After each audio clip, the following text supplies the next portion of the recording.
Couple of days before Christmas, we've got an early gift for everyone out there. Jake and Dale Vermillion. Guys, good to see you. Greg, great to be with you. Awesome to be here. Thanks, Greg. I'm so happy to have this conversation. We're calling it Generations, and it makes sense because there are so many people in this industry who have brought their children into it. So I figured, you know what? Let's start doing this. Let's start having these conversations every few months and talk about what led to you getting into the business. Jake and Dale talk about all the things that you've experienced in the industry and what's changed since I started hearing your name some 25 years ago, which is true. Julie Martin was a mentor of mine. This is a name most will not know.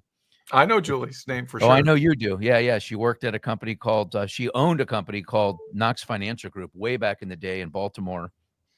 And I'm going back to the late 90s. Julie would always brag about Dale Vermillion. This guy had the golden touch to teaching salespeople why interest rate doesn't matter. Dale, great to have you here. I mean, you're a goat in the industry, no question about it. And Jake is quickly becoming a goat. So I got a few more decades to catch up with the man, but yeah. You're way too kind. Thank you for saying that, though. Yeah, of course. You've got 4 children, right?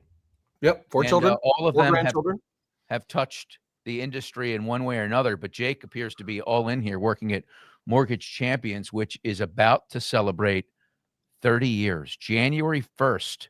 The timing is appropriate. Bring down the house. Yep, right. Take out the pom-poms, Jake. It looks like you're ready.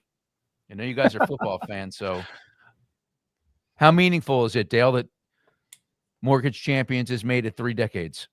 You know, it kind of hit me about 3 weeks ago. Jake and I were talking about our 2025 marketing plan, and I'm like, Jake, I got thinking that this is 30 years. That's kind of a big deal to be in a business this long, having worked with as many lenders as we've worked with. I mean, we work with somewhere between 700 and 800 lenders in the last 30 years, and I've trained millions of loan officers. It's just, I kind of got to pinch myself, to be honest with you, Greg. It's pretty amazing how fast time goes. How'd you start? I started as a loan officer in 1983, going on 42 years ago. I actually worked construction out of high school, never went to college. Was standing on a scaffold and a guy told me, you talk a lot, you ought to be in sales. And I don't think it was a compliment, Greg. So I took him up on it, got a job selling pots and pans door to door, did that for a year, did really well, didn't want to do that for a living, and got an interview with a mortgage company, Transamerica Financial Services, one of the old consumer finance companies back in the day. And you know what? The guy hired me, said, I think you'd be a great loan officer, and did it for a year, got promoted to a manager and then a district manager and then ran a national mortgage company. And here we are. I mean, it's just, one of those things. God just had a plan for me, and this was the chosen profession. It's been a dream ride for you. It has. It's been beyond unbelievable. This is the greatest industry in the world. I truly believe that. It's why I've exposed my kids to it.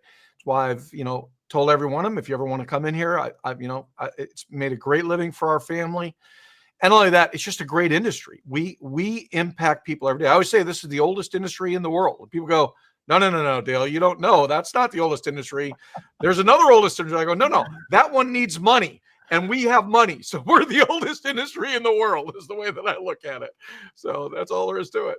And no hesitation to bring your children into the business. They've all touched the business in one facet or another, as I mentioned. Jake, when did you know you wanted to pop in here and do what Pops did to some degree?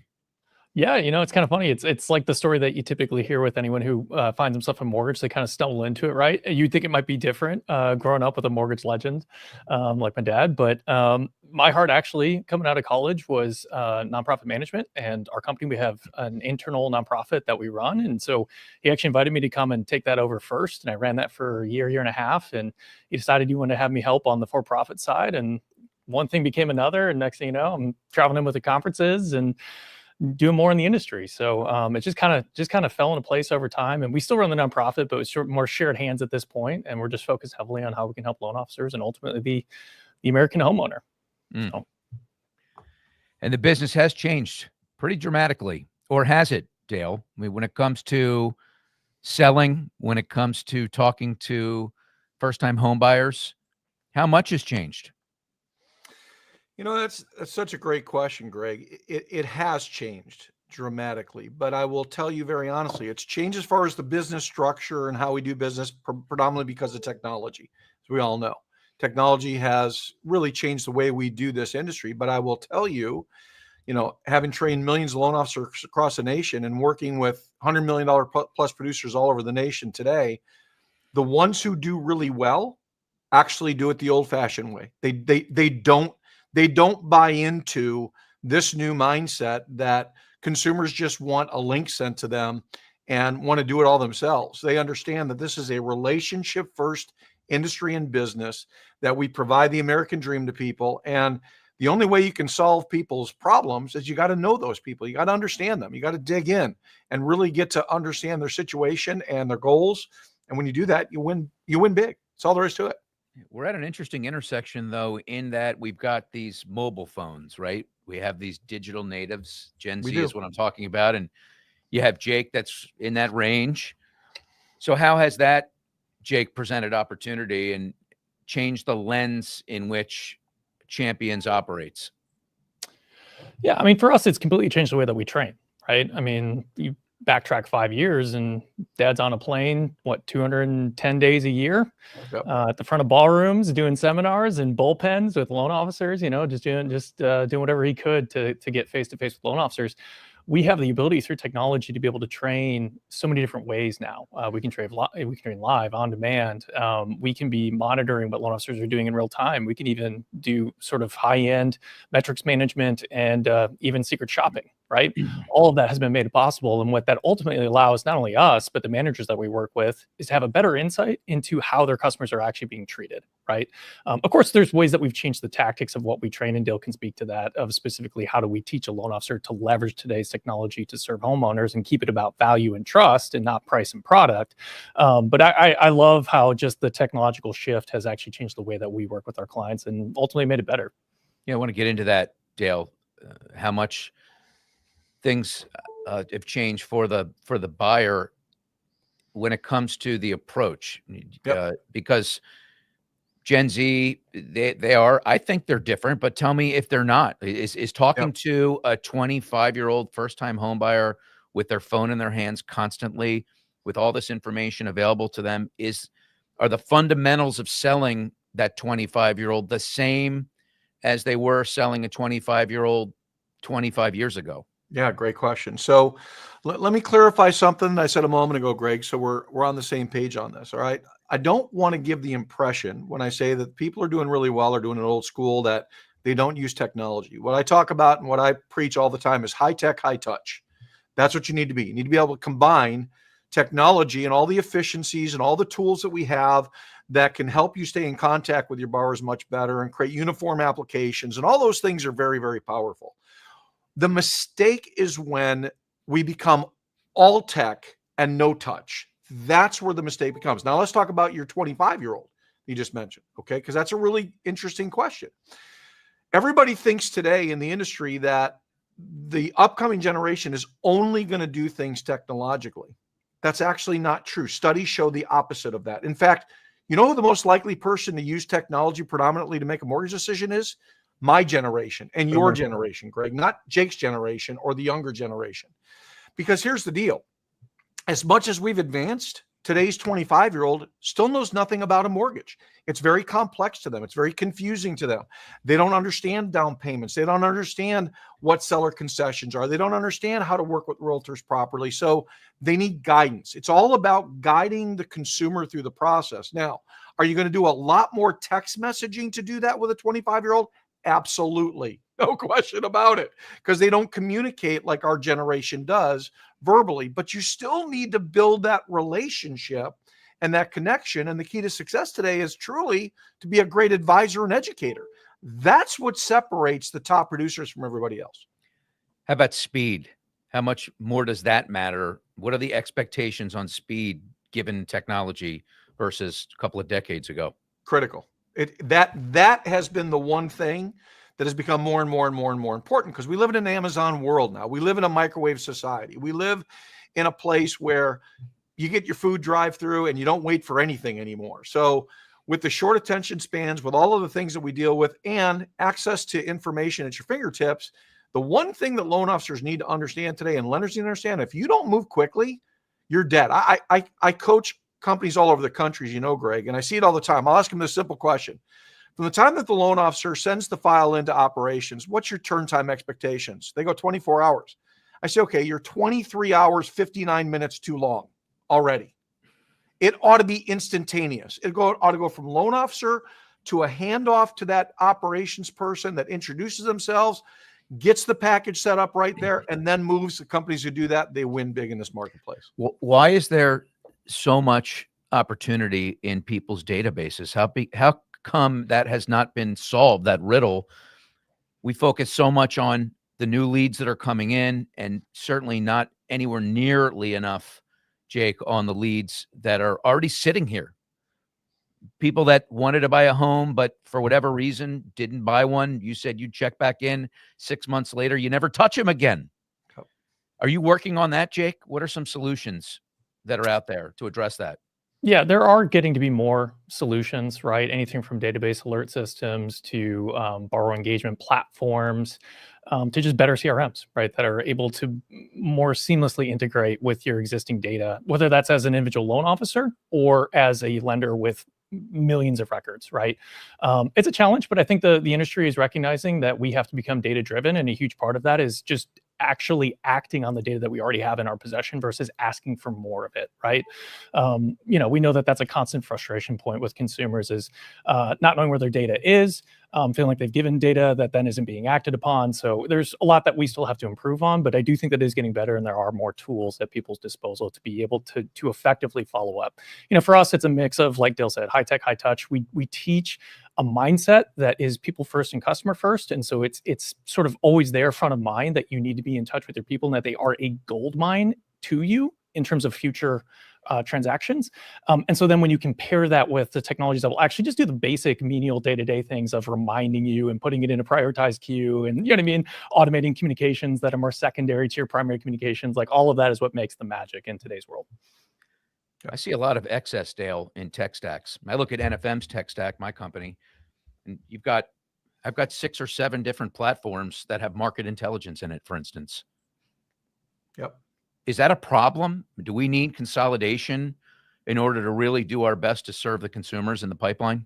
Yeah, well, I might make a bunch of people mad with this statement, but yes, it's a problem. And yes, it needs to be consolidated. You look 5, 6, 7, 8 years ago, and just the frenzy when technology really started to take off, the frenzy that you've seen. It's kind of like, remember when you were a kid and you go to the trout pond and they had trout laying on top of each other and you put in a hook, didn't even need anything on it, and you'd pull a fish out.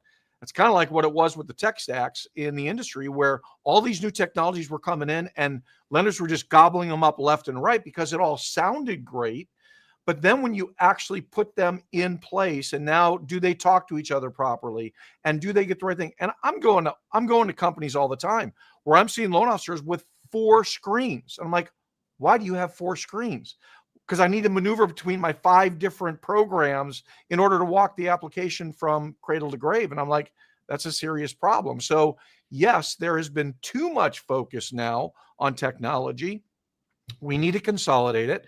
And we need to continue to bring the human touch. I love how Jake said your secondary communication should be technological, but your primary communication should be done in a human nature. That is exactly the way that it should roll. And that means that you really should lighten a little bit of the load of the technology you're using, because consumers, a lot of them just don't respond well to it the way that we thought they would. Cost to produce is going up, right? At the same time, rate compression is stronger than ever. And so companies are pivoting, looking for ways to cut cost. One of those ways is by using resources overseas that cost 1/10 of the price, 20% of the price. And some would argue you get more productivity because they're just working so hard. And that's feedback I've gotten from the ground floor here at NFM. It works. About 20% of our workforce is overseas for some menial tasks. We do have some underwriting that takes place there. Curious to know both of your opinions about that being a methodology to drive down cost to produce. Jake, I'll start with you. Well, I'm going to kick that one to my dad because I've got something else to add to, but I really want to hear his opinion on outsourcing specifically. Yeah.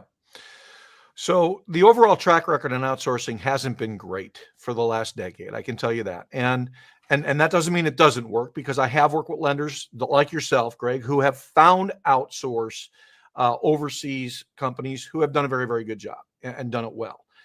If that became a norm, I think you'd have a major problem because of the breakdown between communication and some of the other things. So I don't think that's a mainstay that everybody can go to. But look, here's my opinion on this. Okay. How about we just make our people better? How about if we just go back, instead of throwing the jobs overseas right away?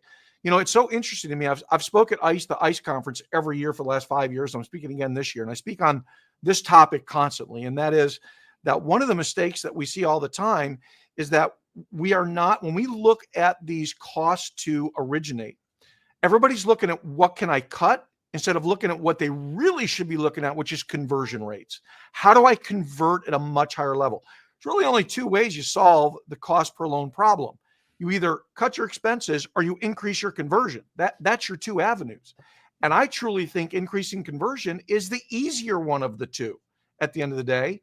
If you start to focus on making people be more productive, do the right activities, and a lot of this great comes back to creating accountability instead of autonomy. We have moved in our industry to where everybody wants to give too much autonomy to all of their employees in the process and not tell anybody what they ought to be doing. I train leaders every day and I say, look, you got to stop doing that. If your people aren't doing the actions and activities that you used to see, think back, Greg, you've been in this business a long time. Think back 10 years ago, 15 years ago. A good processor processed 60 loans a month. Today, 15 is the standard. We bought all these technologies to increase productivity, yet it's gone down by 75%. How could that possibly be? Because we're just not creating the accountability to people to say, no, you need to do 50 or 60, and you need to really do the work when you're there. And here's the way the system and the process should work. That's what we've taught at Mortgage Champions for 30 years, is how to build a process to maximize performance and productivity of people so that you don't have to go overseas. You actually can make a lot of money. We got people breaking records. We got clients making more money and closing more loans than they did back in 2020 and 2021, believe it or not, with that system. Yeah, just touching on that, and then Jake, I know you had a point to make. Makes me think about, Dale, this idea of a processor going from 60 to 15 loans. That's outrageous, right? Part of the reason, most of the reason that has happened is because so many loan officers are farther and farther away from their consumers. Hey, let's bring them in. Hey, team, Right. you handle that, right? Yeah, right. Yep. So that's at the bedrock, really, of all the opportunity. And when did loan officers become so lazy? When did I think it's all part of the same narrative? Come on in here. We'll give you autonomy. We'll give you all these resources. We'll give you a tremendous team. And so in theory, you'll go out and produce more. And I guess to some degree that happens. But then when you want to have that connectivity to go back in on the 90% that don't convert, yep, you don't have that stickiness. Jake, I know you wanted to say something. Well, I should learn not to get questions over to you two, because you take everything out of my mouth, right? You know, I mean, he said it all. But no, I think that really what he said at the very end there is what I wanted to pin in on, which is we've seen productivity decrease over the decades, right? And some like to pin that on technology. And I do think that in some ways it has fragmented the process more. And to Dale's point, you know, employees are in multiple screens, multiple windows, having to do the same thing in multiple different stacks, if you will. That does slow down the process. But still to this day, personnel is the largest category of expense in the cost of origination, right? And so I think Dale really did just nail it on the head. If we can get our performers to perform, then we're going to bring down the cost of origination. That starts with conversion with the loan officer, but it also, I think the thing that we haven't talked about is complete applications up front. If we can reduce the number of touches on a file, that's also going to reduce the amount of time in pipeline, the amount of employees touching it, the amount of time we have to pay them to be touching it, and that's ultimately going to bring down the cost as well. So hopefully those are some helpful add-ons to what you guys added. Yeah, no, for sure. Dale, I'm thinking about the NAR settlement and the fallout and all these companies scrambling to figure out how they're going to squeeze more out of it and how they're going to bring value to their real estate agents. I don't know how you line up on it. I have a feeling I know. But this idea of real estate agents getting loan officer licenses and pitching on both sides, what say you? I have a massive problem with that. Here's what I see with that. Okay.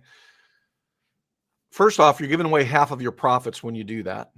And they're not going to do near as good of a job as a full-time loan officer who's trained to do this every day is going to do at the end of the day. And if we really care about consumers and we really care about customers getting the best, which I know all three of us do, okay, then even for the consumer, you need to have a real estate professional who is just that, a professional who is handling that part of your purchase transaction. You need to have a mortgage lender who also is a professional who's handling that part of the transaction. And those two need to be a checks and balance system to each other. When you start melding those together, you are putting yourself in the same problem you've got today with those agents that both handle the buy and the sell, which should never have been allowed. Why that's even allowed in today's marketplace, I don't understand, because now the borrower truly has no representation, because if you're handling both sides, then you're negotiating both sides. And I don't have somebody that's working to my extent. So I know this is becoming a very quickly elevating and common process around the nation. I don't know why we're going down that road. To me, the value after post-NAR settlement of the mortgage originator is that we become the expert that partners with the real estate agent to help make them look better, because they've got this person in their pocket that is an absolute pro at handling the transaction. And for all the 100+ million, 75 million plus producers that I'm working with, they're doing co-consultation with that borrower up front when the borrower's looking to buy, where they sit down with them and the realtor. They pre-qualify them while the realtor's showing them properties. It works as a great team. Nobody's getting licensed to be a mortgage loan officer as a real estate agent. That to me is just, and I think we're probably going to see down the road, Greg, if we continue down that path. I wouldn't be surprised if the government doesn't jump in this thing and go, wait a minute, hold on, what are we doing here? What's happening is the realtors now are just earning some commission from the loan officer, but they're not doing the services that a loan officer does, is kind of the way it's going to fall out. Yeah, we're getting less connected to our consumers through that We are. solution. I'm with you. Jake, what are some memories you have of first seeing your dad on stages? What were you thinking back then when you were a little boy? I mean, he's my hero. I mean, what else can you think? Your dad's already your hero. Just seeing him hit a baseball, better than you can, right? And then you see him on stage in front of thousands of people with the lights. And I mean, goodness, I can remember him being on stage with Danica Patrick. Dad, what was the company that was with? Argent? Argent. Yep. I mean, full race car, deconstructed and reconstructed on the stage, and he's out there doing his thing. It's like, you just look up to it. He's quite literally in the spotlight. So, but amazingly, through all of that, he still made every baseball game, still made every hockey game, still made the tournaments. So we didn't have to lose him as dad in order for him to sort of do and achieve what he has in the industry, which is just remarkable. Can you put into words what he's meant to you, personally and professionally? How do you begin to do that? Yeah. I can't imagine life without him. I mean, I truly am grateful every day that I have both the parents that I have. I mean, there are people on this stream who can speak the world of Dale and will, right, and have many times over. But if you can meet my mom as well, I mean, she's the best person you're ever going to meet. The best mom. I mean, the best neighbor, the best churchgoer. I mean, she quite literally, drives around Walmart parking lots at night to see who might need a place to stay that night, right, because they might be sleeping in their car. I mean, this is just the heartbeat of who they are as people. And so to know that I've been fortunate to have that in my life, that influence, beyond the business success, just the centrality of knowing what matters, right? Day to day, family, faith, serving others, like that more than anything has shaped who I am. And I wouldn't be the person that I am without both of them. So it's an honor. Dale, I kicked that question over to you. I'm not sure I can talk right this minute. Thank you for that, Jake. That meant more than you can imagine to me. Look, you've had a chance to get to know Jake. He is an incredible young man. I wish we had a world full of guys like him. Great father, great husband, puts that first. Man, him and his daughter, watching the two of them together, it brings tears to my eyes every time I see those two together. It's just fun. And not only that, but put all that aside, he too puts everything in the right perspective when it comes to his faith and his family. but he's an incredibly hard worker. I've never met a guy that takes more pride in doing an incredibly excellent and exceptional job in everything that he does. So I'm just very blessed to have him as a son. I'm very blessed to have him as, you know, on my team. We could not do what we do without him. I love this kid more than, you know, words could ever state. Yeah. I mean, that's all it comes down to. And his mom, boy, Greg, you want to have somebody on your show to interview, that'd be she's unbelievable. She's the glue of the whole family. So yeah, I'm very blessed. I definitely outkicked my coverage. No question about that. Yeah. Well, I'm curious when you see other father sons, mom's daughters, mom's sons, we have more of that, I feel like, around us in the industry. You give a wink and a nod. Is there an extra special significance when you bump into another generational pair like that, Dale? Yeah, there is. Just because you understand how fun it is to, you know, Barry Habib and I talk about this all the time. Barry and I are really good friends, as you know, for decades and decades. And his kids are all in the business. And we talk about it constantly, what it's like to just be able to share those moments with your kids and to be able to, when you're not working, just, you know, off camera, all that stuff, to be able to hang around with them a little bit and spend time with them. So it's the greatest blessing on the planet. It really is.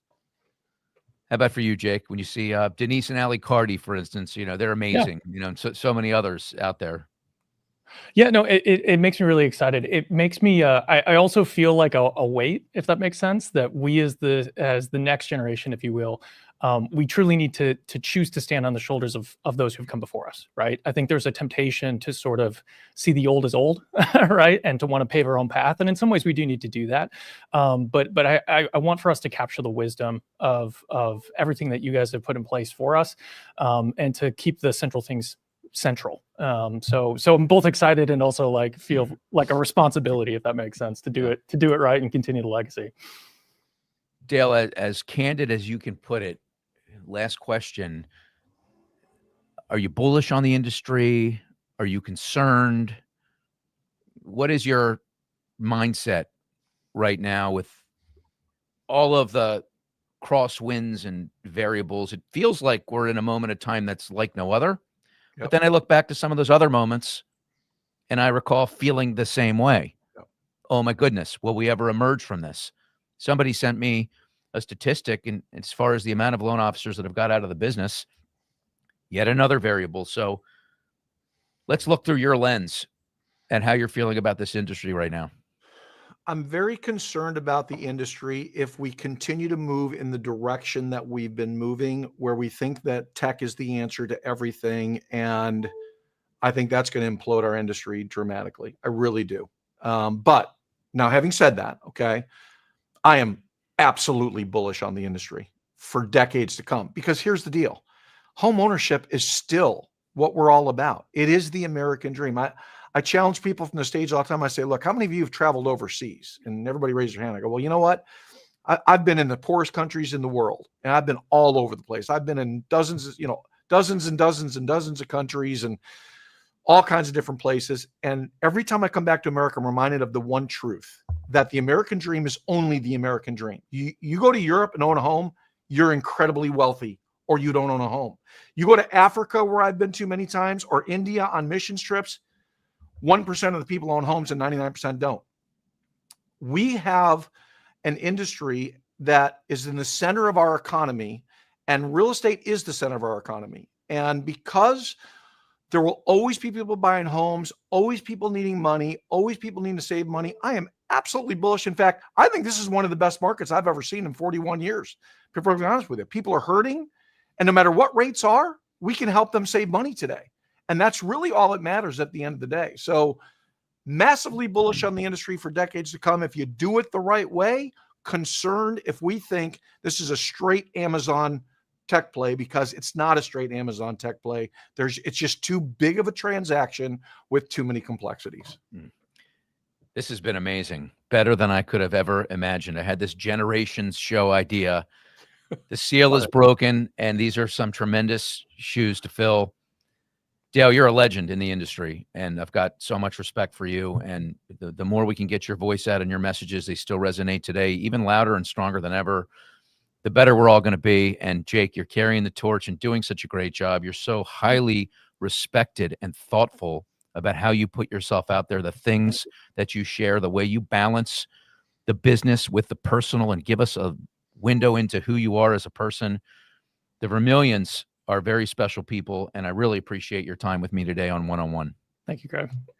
Greg, we can't say enough nice things about you, and we appreciate what you stand for. We appreciate what you're doing in the industry. I love your all of us mindset that you're trying to pull this industry together to be united.